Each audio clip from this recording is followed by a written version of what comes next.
Hello everyone and welcome to my look at Cloudberry Kingdom, a newly released game by Pwnee Studios, Pwnee, published by Ubisoft. So we're going to jump in here and do something that I think everyone who has heard about this game before is probably familiar with. We're going to go into the arcade mode. We're going to customize our guy right now. I did this once before, but I kind of had a little bit of a crash. Nothing so exciting, but it was just when I was trying to switch over from OBS to the game last time, it decided to crash on me.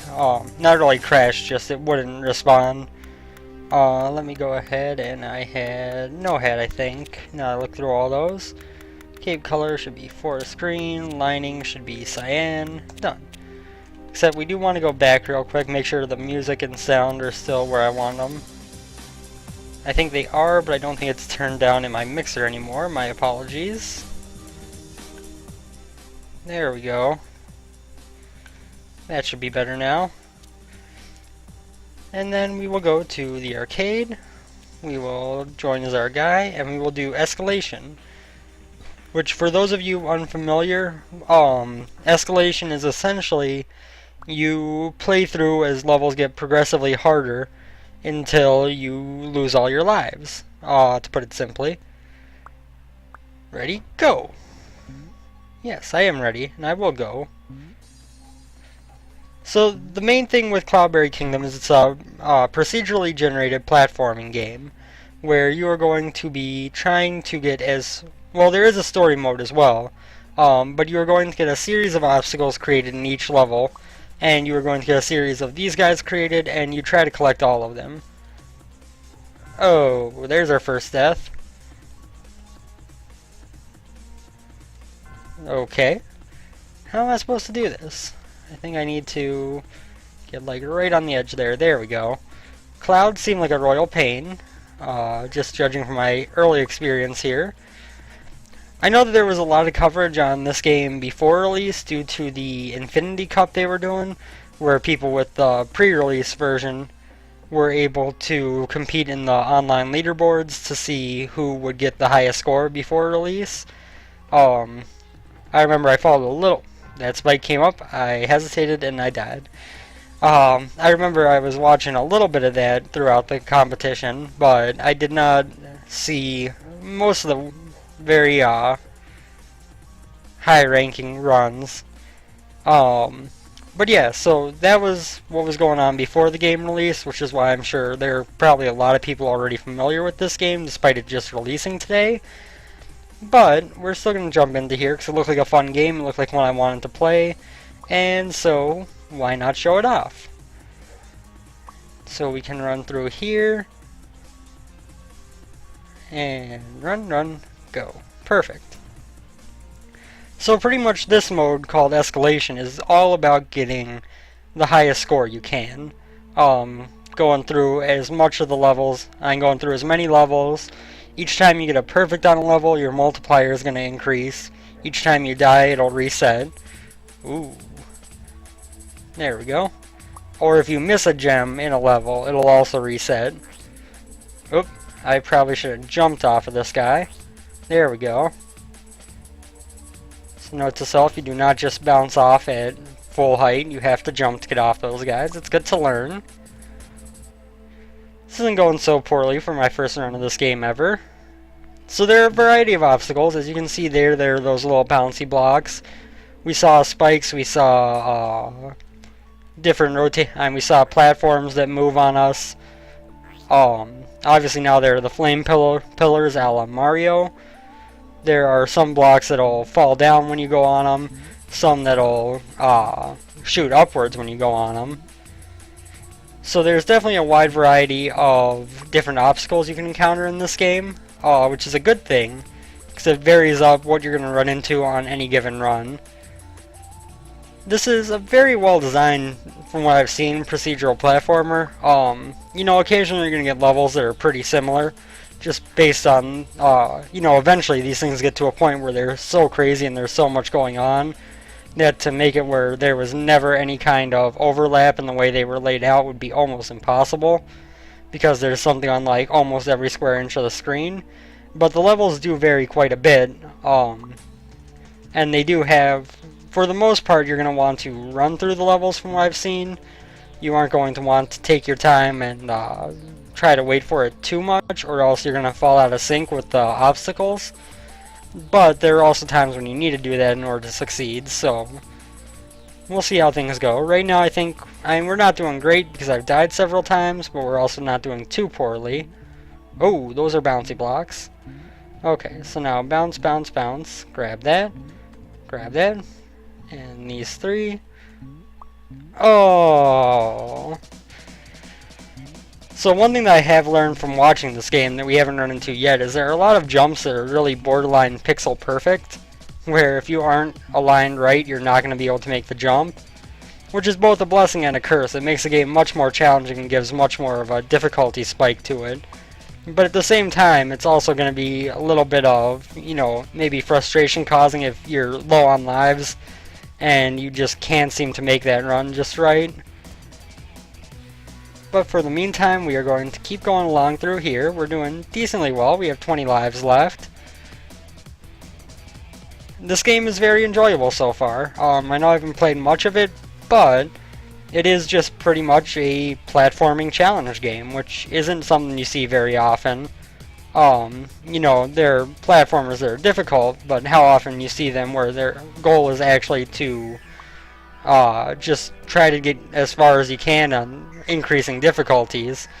That's not as much of a common thing. Okay, oh, missed one.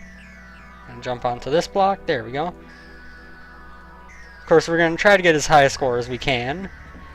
I don't think I have any chance of getting the getting the level of scores that the guys who were doing the pre-release tournament got, since, you know, they were up to several million. Ooh, that was really good, followed by really bad. Okay, now we're just going to kind of run through this, which is working out much better. Okay. Oops, I tried to hold up instead of tapping it to... I hate you, Cloud. Oh, come on. How am I supposed to... There we go. Just a matter of, I guess, holding on to the right moment. There we go. And that's what I mean by sometimes there are levels where just running through gets you the best timing in terms of the obstacles, whereas other ones you kind of need to hold yourself off of it. And we got... Oh, I missed my jump. Okay, well, we know the general layout of the level now. We know what we need to go about doing. And quite frankly, by being able to just run straight through it, it made it much easier. So I think that is kind of a key to a lot of these levels, is to just keep going, unless there's a reason why you have to stop. We're back up to a 5 times multiplier, which isn't great, but it's better than nothing. Okay, we'll wait till this laser goes off. Jump. There we go. I do like the level of customization in your character, although it could be higher. But there's also even a solution. I don't know if we ran into it while I was switching through character there, but you can set up your character to be clear so that you are playing with a literally invisible character. I thought that first one was a bouncy block too. Oh. But yeah, you can set up your character to be actually literally invisible, which is of course a lot more challenging because you can't see where you're jumping. That's something that I don't think that I'm going to be getting into. Definitely not in the course of this video, but probably just in general. Oh god. There we go. Okay, so let us jump down here. Oh. Okay. There we go. So we are going to keep going through here, probably until we die. This might be the only thing that gets shown off in this video, depending on how long I survive from here. But we'll see, obviously, when we die for the last time, if we have time to go into like a story mode, quick look, or anything like that. But this is really a good way to show off the gameplay of the game, since it is kind of just increasing difficulty and showing off the level generation. Obviously we could do the story mode, which has some other quirks to it, but that's not to say that we won't. It's just to say that this run might take us long enough where we don't have time to really show that off very well. Oop. There we go. That's back to 0 multiplier. Oh, I'm sorry, times 2. Oh god. Okay, so now we need to go up through here, down through there, up, up, up, up, oh! There we go. That was rather tough. There we go. Let's just bounce, bounce, over. Okay, I only found like 2 gems on that level. I didn't get a perfect, so I'm not sure where the others were. But it works. There we go. Multiplier increased. Level 40. Oh, almost walked right into that laser. Okay, let's just be patient. I know I said that being patient probably wasn't the best strategy, but we're going to be patient. We're back up to 10 times multiplier. We are just going to try to run, run. Oh, this is definitely one of the levels where you just, for the most part, want to go. Oh, can't make that jump, really? I don't know why I keep doing the same thing.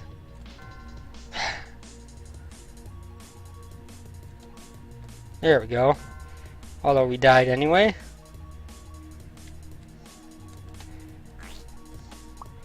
Haha, we got it.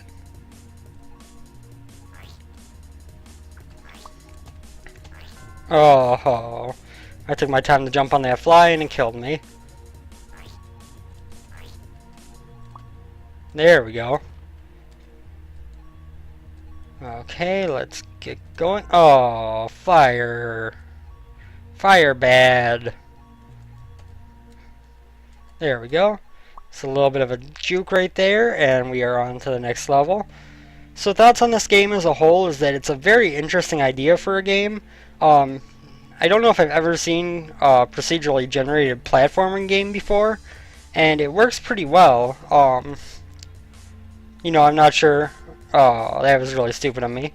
I'm not sure how this holds up in, you know, the story mode or other various game modes that we might run into. But, whoop, whoop. At the same time, the score attack mode here in its own right is very well done. It holds up to a degree of difficulty throughout, and makes you really try to kind of think on your feet, and I like that. And we missed some gems, and I died, and this is not going that well at this point. There we go. And now let us... Oh. See, now I'm starting to rush, because I feel like that's the best strategy we got, and it's costing me by way of dying a lot, and we missed 1 gem, but oh well. We'll just keep going. I don't want to kill myself even more just trying to go back for gems that I missed. I'm not really trying to get the highest score possible since this is my first run. I know that wouldn't happen, but... over. Jump.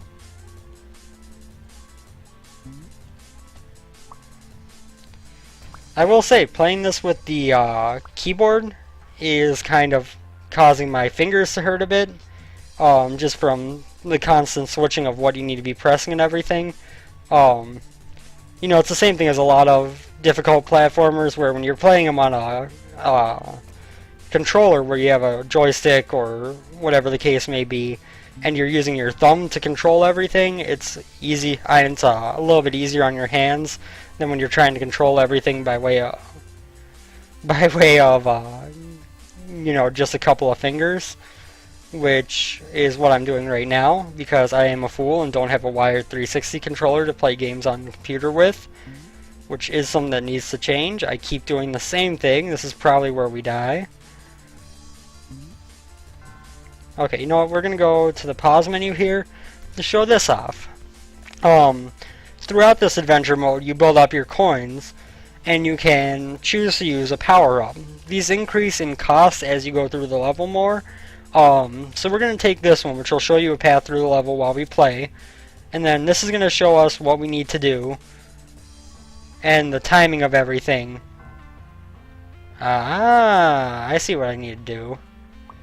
I need to hit this and then up to this one. Okay, well I messed it up there, but oops.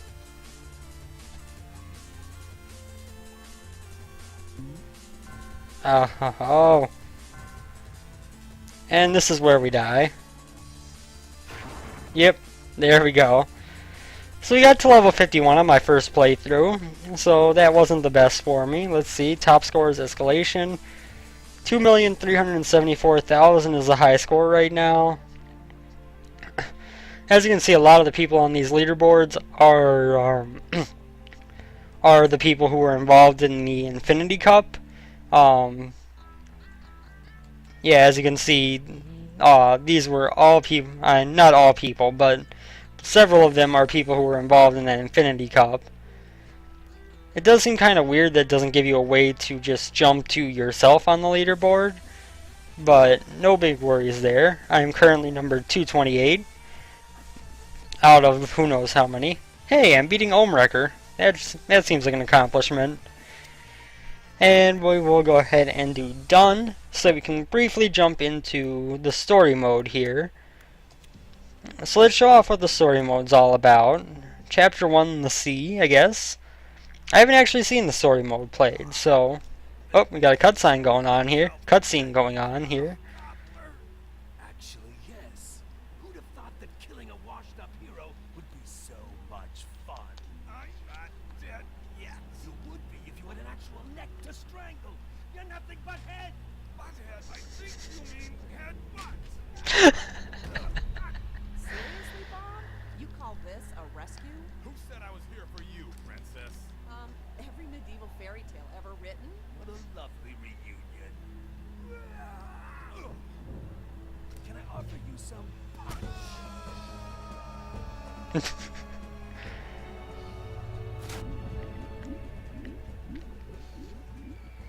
What do you call no neck has been flailing around in the middle of the sea? Bob!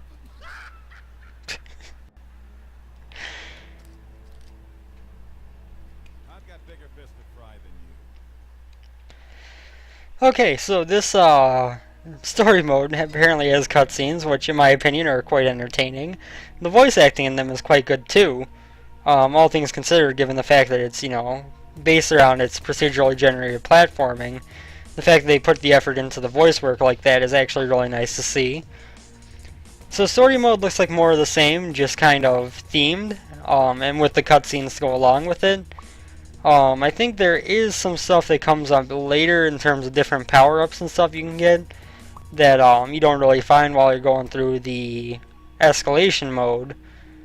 But at the same time, there's definitely something to be said that this is very similar to that mode.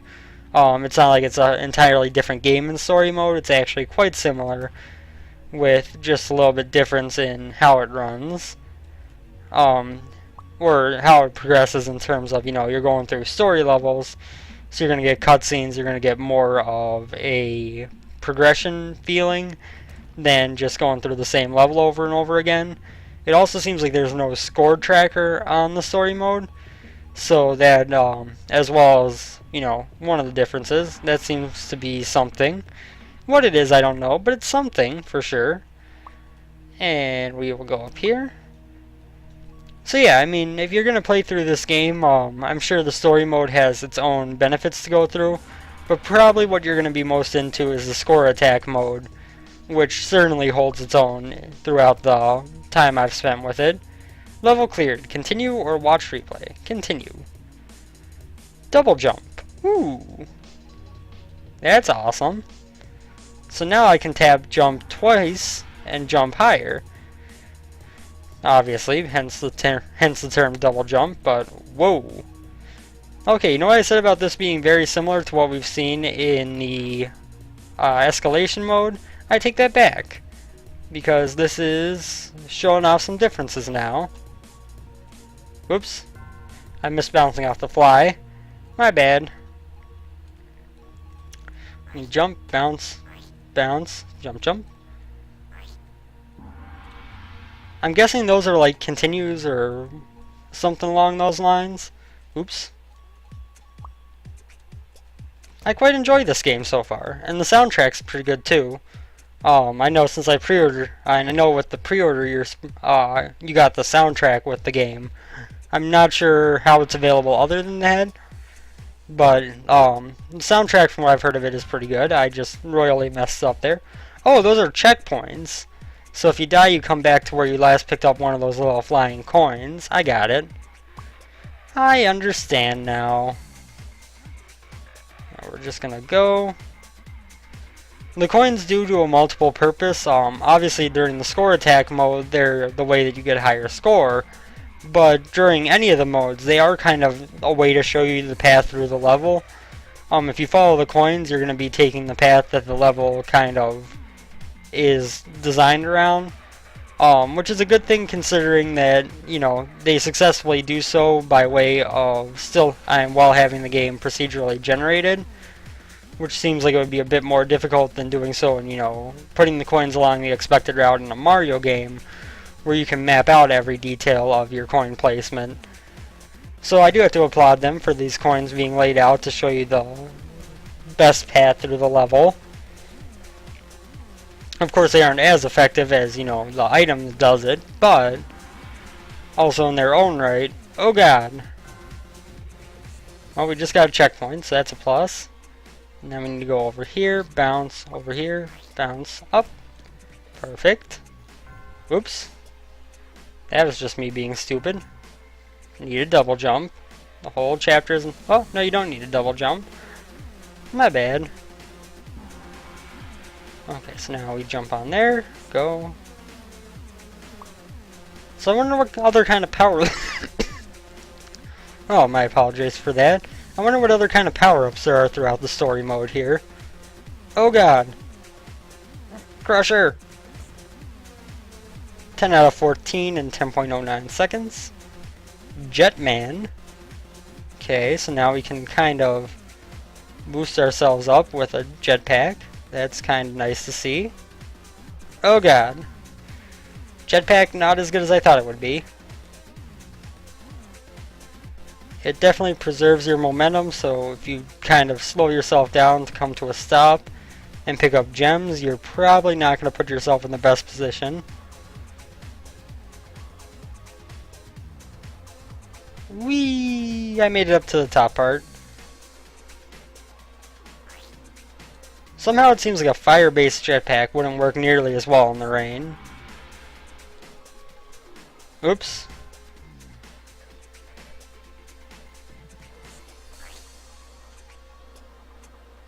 And once you start falling, the jetpack really doesn't do a whole lot for you, it seems.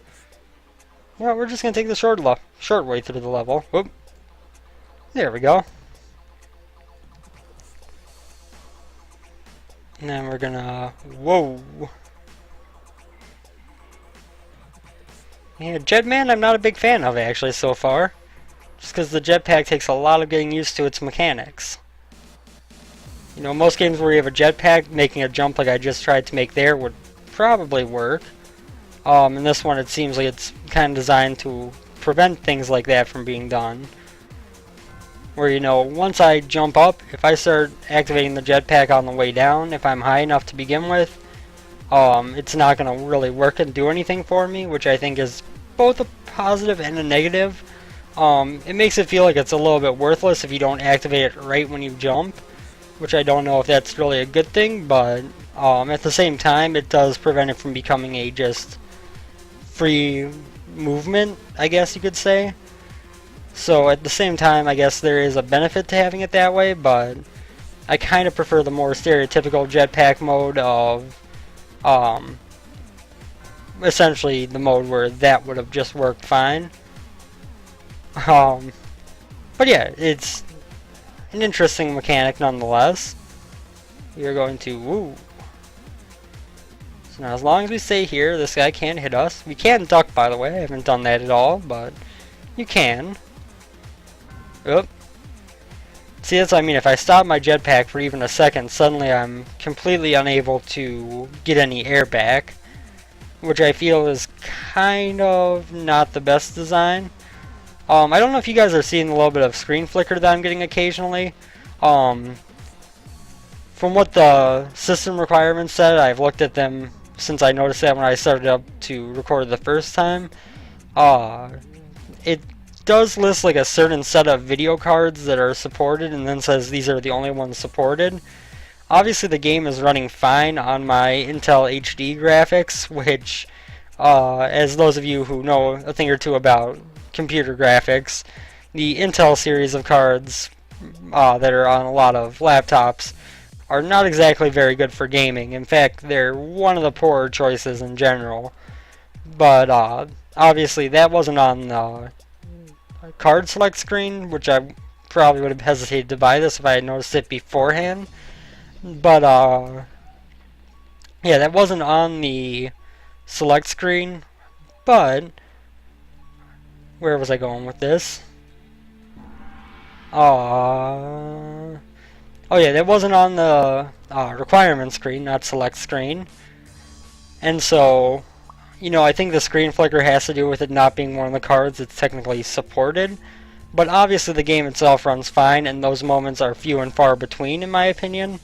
You know, we do get a little bit of flicker here and there, but I don't think it's enough to really even remotely render the game unplayable, or even really increase its difficulty. So I think we're going to stop at level 30 here. That'll put us at about half an hour. And we will go ahead and run through. And we got a bouncy block up here. Oh, I don't know what I just did, but it worked out really well for us. Oh. You know, there are so many games I have that I want to show off on this channel. And I'm just going so slow about it because I can only get, you know, one video up a day if I want to keep up a consistency. So I hope you guys don't mind that I am maybe not necessarily the most active in showing off every game I have. But I am trying to work my way through the library with some quick looks, as well as to get some things established for Go-To series. Where was I going with that? Level cleared. Continue. What's our next power up? Oop. I guess we're gonna run through this one because it started up, and there was a spike wall chasing me. There we go. Oh god, it's gonna keep going. Now I have double jump.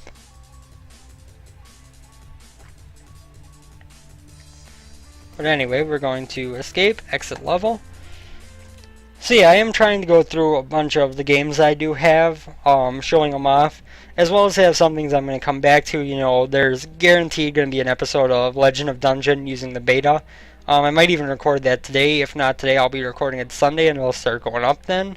But there will be more runs of that. There's going to be more runs of Paranautical Activity, more Delver's Drop, especially as the alpha moves onwards. So I am trying to establish that, but I'm also trying to move away from what I did with Rogue Legacy, where I have one video of the same game every day.